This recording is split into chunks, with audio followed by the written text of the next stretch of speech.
Hello everyone. क्या आपको पता है कि skin is the largest organ of the body. Skin सबसे बड़ा ऑर्गन है हमारी बॉडी का, जो हमारी बॉडी की इंटरनल हेल्थ है वो बाहर भी रिफ्लेक्ट करती है, हमारी स्किन पे भी रिफ्लेक्ट करती है और फेस की स्किन पे तो डेफिनेटली रिफ्लेक्ट करती है। तो जो अगर हमारी इंटरनल हेल्थ ठीक नहीं रहेगी तो क्या हमारी फेस की स्किन अच्छी लग सकती है? नहीं।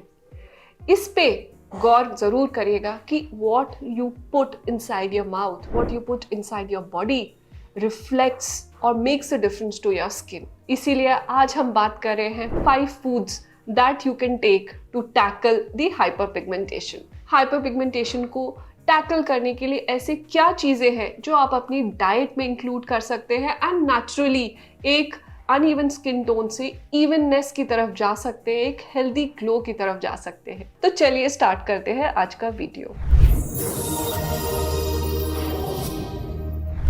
सबसे पहले है ए, यानी विटामिन ए।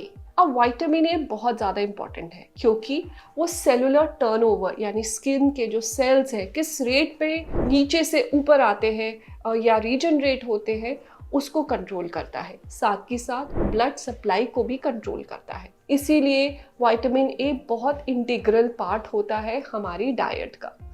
आप अपनी डाइट के अंदर ज़रूर विटामिन ए किसी ना किसी नेचुरल फॉर्म में इंक्लूड करें, जैसे कि sweet potatoes, turnips, spinach. These are rich sources of vitamin A and आजकल तो वेदर ही ऐसा है कि you can gorge on these foods. Second है बी, यानी विटामिन बी। बी में से B12 एक बहुत इंपॉर्टेंट रोल प्ले करता है हमारी स्किन की हेल्थ में। इनफैक्ट हमारी बॉडी की हेल्थ के लिए ज़रूरी है क्योंकि कोई भी सेल B12 के बिना काम नहीं कर सकता। सेल की रीजनरेशन के लिए B12 का होना बहुत ज़रूरी है। B12 एक पिगमेंट करेक्टर की तरह भी काम करता है, यानी वो रेगुलेट करता है कि स्किन के अंदर कितनी पिगमेंटेशन है और नहीं है। तो इसीलिए B12 डेफिशिएंसी में आपको पिगमेंटेशन ज़्यादा दिखेगी। जब आपको अगर पिगमेंटेशन का इश्यूज़ है या आप ऐसी एरियाज़ में रहते हैं जहाँ पर B12 डेफिशिएंसी हो सकती है, आप अपनी डाइट में ज़रूर B12 को इंटीग्रेट करिए on a daily basis. So green leafy vegetables for vegetarians are a great source for B12. So add that into your diet. For non-vegetarian people, they can have fish, they can have eggs. वो भी बहुत अच्छा source है। Meet वो भी बहुत अच्छा source है B12 का। थर्ड पे आते हैं C, यानी विटामिन C। अब विटामिन C आपने बहुत जगह सुना होगा, बहुत सारे सीरम्स देखे होंगे लगाने वाले, लेकिन जो बॉडी के अंदर जाके विटामिन सी इंटीग्रेट होके आपकी सेल्स को एक एंटीऑक्सीडेंट इफेक्ट देता है, आपकी सेलुलर रिपेयर करता है और आपको फ्री रेडिकल डैमेज से बचाता है, वो एक इफेक्ट अलग ही होता है। आजकल तो वेदर है आंवला का, सिट्रस फ्रूट्स का, जो कि लोडेड होते हैं विटामिन सी में। ज़रूर इसको अपनी डाइट में एटलीस्ट 2 सिट्रस फ्रूट्स दे के ज़रूर ऐड ऑन कीजिए ताकि आपकी daily requirement of vitamin C पूरी हो और आपकी स्किन में एक लस्ट्रस लुक आए। फोर्थ है हमारा vitamin E.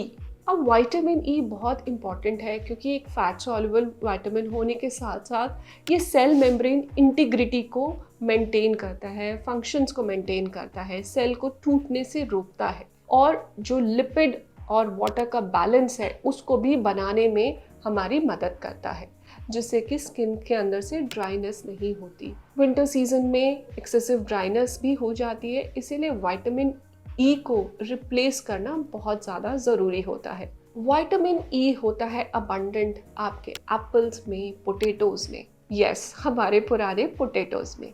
So make sure कि आप उसको एक डाइट का हिस्सा बनाएं। रॉ फॉर्म में अगर हम इन चीज़ों को लेते हैं तो विटामिन ज़्यादा अच्छे से बॉडी में रहते हैं, बिकॉज कुकिंग से बहुत सारे विटामिन उनकी जो क्वांटिटी है वो डिप्लीट हो जाती है और वो उतना नहीं, मतलब हम खाते भी हैं तो भी उतना हमारे को बेनिफिट नहीं कर पाते। तो रॉ फॉर्म में अगर आप इन चीज़ों को इंटीग्रेट करेंगे तो आपको ज़्यादा बेनिफिट मिलेगा। फिफ्थ है हमारा जिंक। जिंक विटामिन तो नहीं है पर एक मिनरल है और एक माइक्रो मिनरल होने की वजह से ये बहुत ज़्यादा एसेंशियल रोल प्ले करता है स्किन सेलुलर हेल्थ के अंदर। साथ के साथ ये टिश्यू रीजनरेशन में हेल्प करता है और सेलुलर ऑक्सीडेशन को प्रिवेंट करता है, रीजनरेशन में भी हेल्प करता है। जिंक होता है हमारे लेग्यूम्स में यानी दालों में, पल्सेस में, छोलों में।